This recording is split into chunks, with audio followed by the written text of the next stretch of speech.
And this is the micro USB braided cables.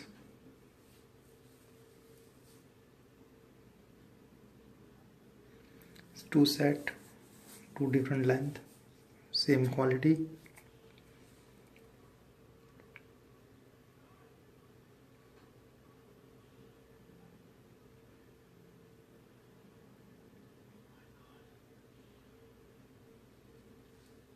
And with the metal socket here, good quality one.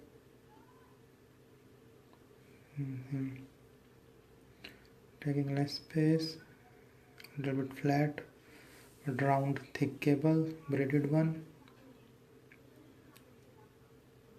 Feel is good.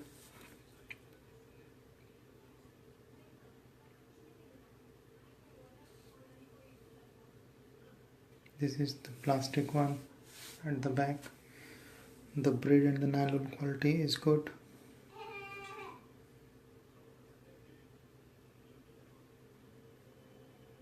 So again, I'm attaching it to USB port just to see like it fits good, no issues with the USB.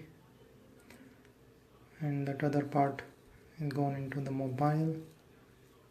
See, the charging starts, so it works with the charging, and this is also a data cable.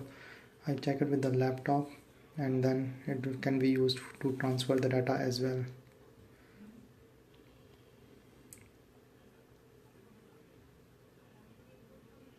See, fits well, no issues in the fitting. It isn't in the knob.